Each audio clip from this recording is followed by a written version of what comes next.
안녕하세요. 오늘도 사고 보상에 대해 알려드리는 신세계 보상팁입니다. 오늘은 많은 분들이 생각하시는 부분, 바로 휴업손해 산정 기준, 소득 인정 범위에 대해서 정확하게 알려드릴게요. 교통사고로 일을 못하면 휴업손해를 청구할 수 있죠. 그런데 이게 생각보다 까다롭습니다.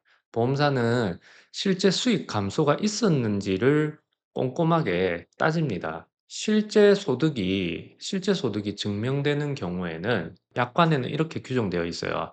급여소득자의 경우에는 사고 발생 직전 또는 사망 직전에 과거 3개월로 하되 매월 수령하는 금액이 아닌 거는 과거 1년간으로 보겠다. 요렇게 되어 있고요. 사업 소득자 같은 경우에는 사고 직전 과거 1년간으로 규정되어 있습니다. 그리고 세법에 따른 관계증빙 서류로 입증된 소득만 실제 수입으로 인정해 줍니다.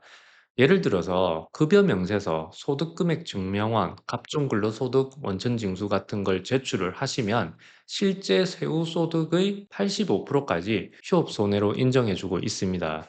100%를 인정하지 않는 이유는 사회 복귀가 가능을 해도 100%를 주고 있으니까 일부러 복귀를 안 하고 누워 있는 심리적인 도덕적 리스크가 생길 수 있어서 어쩔 수 없이 85%를 보상하고 있습니다. 예를 들어서 세후 500만 원을 버는 직장인분이 30일을 쉰다면 휴업손해는 약 425만 원이 인정됩니다. 혹시 투잡 뛰시는 분들 둘 다 입증 가능하다면 당연히 인정받을 수 있어요. 투잡이든 쓰리잡이든 다 가능합니다. 대신 입증이 안 되면 힘들어요. 이거는 뭐 소송을 가셔도 사실 인정받기 힘듭니다. 문제는 증빙이 불가능한 경우입니다. 장사를 하는데 세금 신고를 안 했어요. 프리랜서라서 소득 증명 서류가 없어요. 이러면 보험사 입장에서는 증명 불가로 봅니다. 그럴 땐 약관상 일용근로자 임금 기준을 적용해요. 즉 실제로 월 1,000만 원을 벌고 있어도 서류가 없으면 일용근로자 임금으로 계산됩니다. 그래서 휴업손해에서 제일 중요한 거는 소득의 입증이에요. 이게 없으면 아무리 많이 벌어도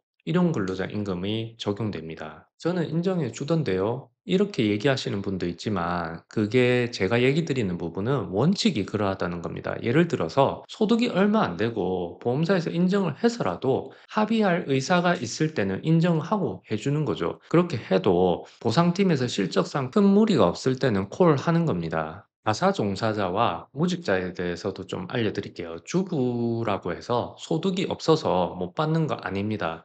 가사에 종사하시는 분들은 가사 종사자로 인정받을 수 있고요. 이때는 일용 근로자 임금이 적용됩니다. 반면에 무직자는 원칙적으로 수익 감소가 없는 것으로 봅니다. 그래서 휴업선에는 당장 수입이 감소가 없는 경우에는 보상을 안 해주는 게 원칙입니다. 다만 상실수익액은 미래 시점에 생길 손해까지 산정하는 개념이라서 무직자라고 해도요, 성인이라면 일용 근로자 임금을 적용해서 그 미래의 손해를 산정할 수 있습니다. 왜? 사고를 안 당했다면 취업해서 소득 활동하고 있을 가능성을 무시할 수 없기 때문입니다. 결국 핵심은 이거예요. 소득의 차이로 합의금이 작게는 몇백만에서 중상의 환자분들은 억 단위로 차이가 날 수도 있어요. 보험사가 알아서 계산해 주겠지, 경우에 따라 다르죠. 알아서 해주는 부분은 또 이유가 있지 않겠습니까? 오늘 내용 도움 되셨다면 구독, 좋아요 꼭 한번 눌러주시고요. 다음에 또 다른 관련 주제로 찾아뵙도록 하겠습니다. 시청해주신 여러분 감사합니다.